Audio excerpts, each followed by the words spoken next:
As we begin this message, I want to let you know, you guys are all sitting there, I want to let you guys know that I have placed a $20 bill under one of your chairs. And if you just reach under there, and if it's under you, you get to keep it. Yahoo! Just kidding! April Fools! Right? It's April Fool's Day, right? Alright. But I think I did see some people kind of reaching down. I think I saw some. Alright. You know, but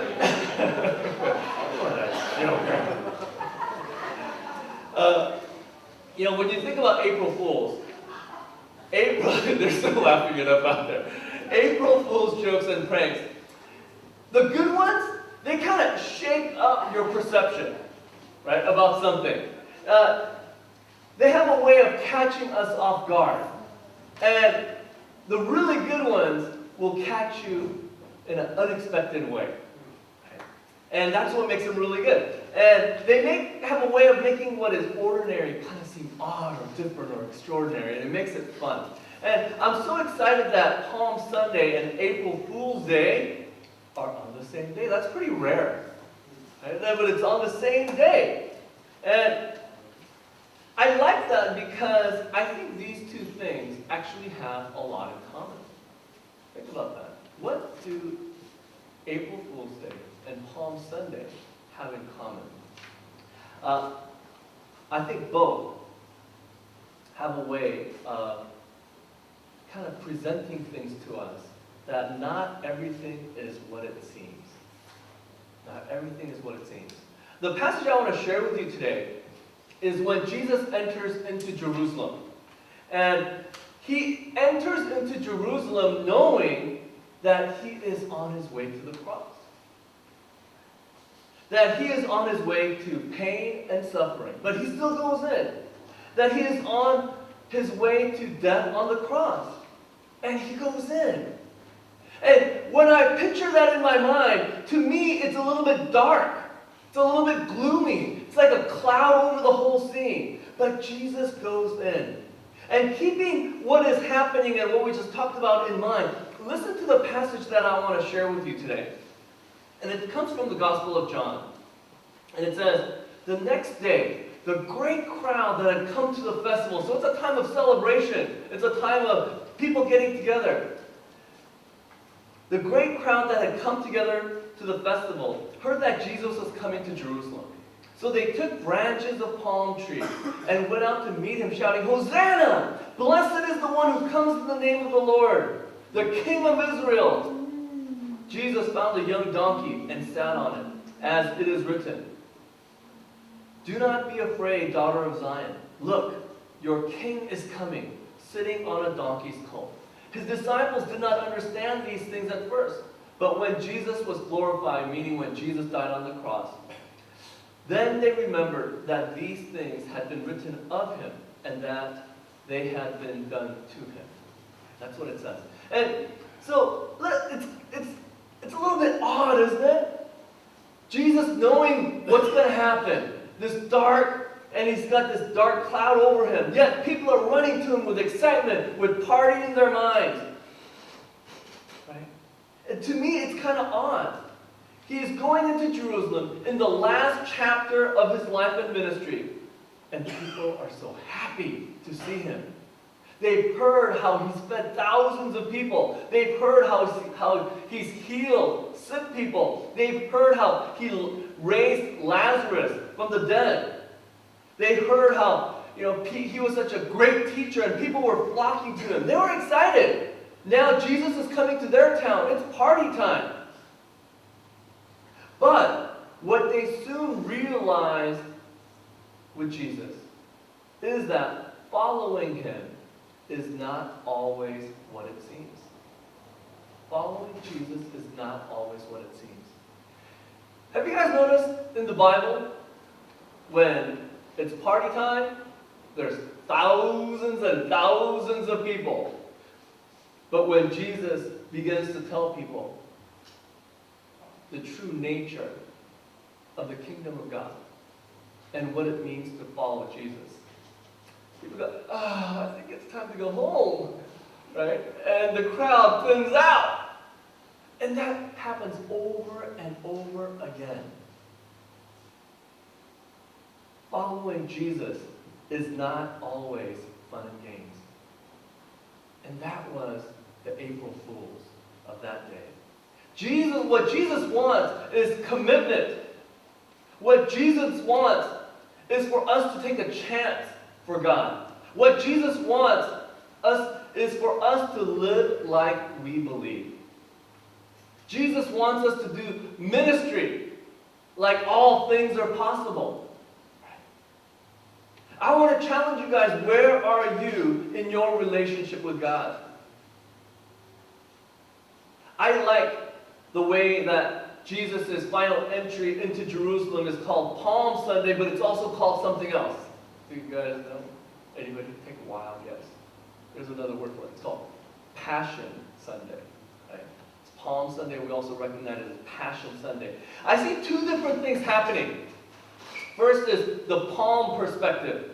We like the waving of palms. We like the feeding of thousands. We like the being blessed by Jesus. We like that. It's party time. We want the church today, and we want what it means for us to follow Jesus to be exciting and fun all the time. But here is the second perspective, the passion perspective. And this perspective, we gotta twist that around a little bit too. Is that we like seeing Jesus have passion for the sick. We like Jesus having passion for feeding the hungry. We like seeing Jesus having passion to save the lost. But a part of that passion perspective is this, that we follow Jesus' example of being passionate for the sick, for the hungry, for the lost. But we don't normally like to talk about that part. We always like to talk about the receiving part. But Jesus does talk about it, what it means to follow him. And that's the April Fools. There are a couple of different elements when Jesus enters into Jerusalem that I want to talk about. First, the palm branches, right? And we've done this before, where we've had our children line up and we, give palm leaves, branches to people, right? And they wave them, right? And dancing and singing, and we all come in, and we like that. We like the celebration. But with the palm branches, we have to realize this, that there is also the cross, where we are called to make sacrifices so that others may be healed, so that others may live. With palm branches, there is also the cross. Matthew 16:24 says, Jesus told his disciples, if any want to become my followers, let them deny themselves and take up their what? Cross and follow me. Meaning that all of us have a cross that we must bear and that we must be willing to go towards. But we don't like to hear that. But you know what? That's the reality of what we believe. All of you in your life have a cross to bear. And don't tell me your spouse is your cross to bear. That is your blessing. Okay? That is your blessing. But I really like what Jay said today. If you guys came early and spent some time praising, I love what Jay said today. He says, today, I'm like, oh God, I'm so thankful for my wife. I'm so thankful for my job. And the next day, I'm like, oh, I'm not nice to her. I don't support her. I whine about my job, stuff like that, right? You know what? I think, in a certain sense, we are given a life. And the cross that we've got to bear is, what are we going to do with that life? Are we going to choose to live it for ourselves? Or are we going to choose to live it for God? And I think if we can get ourselves to the point and say, I'm going to live my life for God. If we can get ourselves to a point where we say, even my money, because money is one of the most important things in our life. I'm going to, even my money, my finances, I'm going to give it up to God. If we can get ourselves to that point, I think what we will realize is this, and I realize it all the time, that we are free from the bondage of it. Most of us don't realize how strong of a bondage that money has on our life. It controls us. And unless you can give it up to God, you will be controlled by it. Most of us, you men, and this is a challenge to the men, you are controlled by your wives. Some of you guys, you need to get some. Thank you, John. Really? But I will bet, if you give yourself up to God, if you give your wife up to God, miraculous things will happen in your relationship. Things that are beyond your ability. Things that are beyond your loving for that person.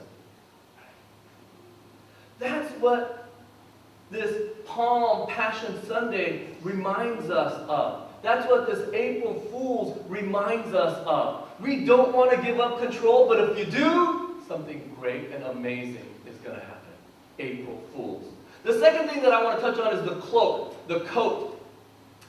And in another gospel, it tells us that when Jesus was coming in, people were like taking off their cloaks, right? And waving them in the air, and they were throwing them on the ground so that Jesus' donkey could walk on it like this great processional. Something about the cloak. During those days, it was very an important part of a poor person's life. It protected them from the weather of the day. It was used to spread out in the marketplace for selling little trinkets. It was used at night as a blanket. It was a vital part of a poor person's life.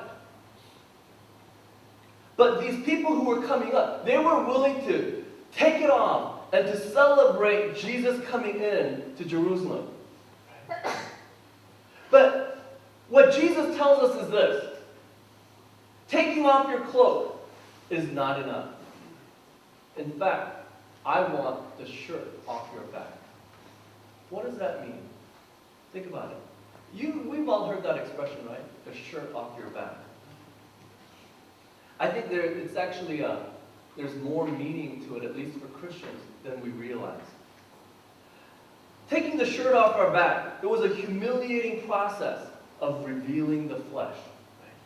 So when we hear that, a lot of people may think, oh, I've just got to give to the poor. I've got to be humble. Right? But there's actually more.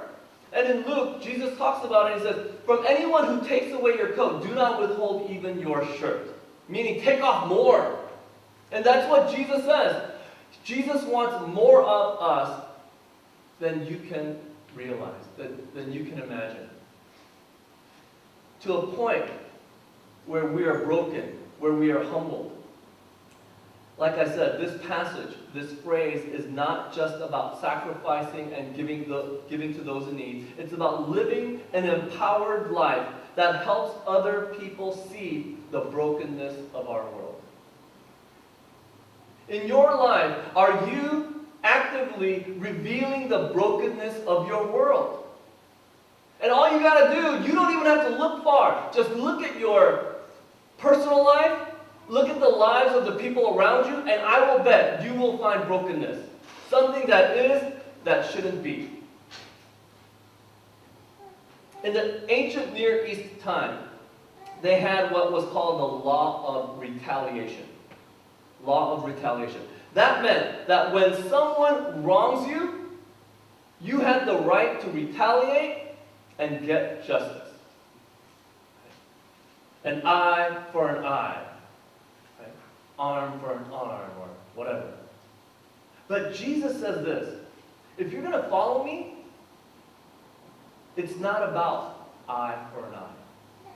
And in Matthew 5:38, he says, you have heard that it was said, an eye for an eye, a tooth for a tooth, but I say to you, do not resist an evildoer.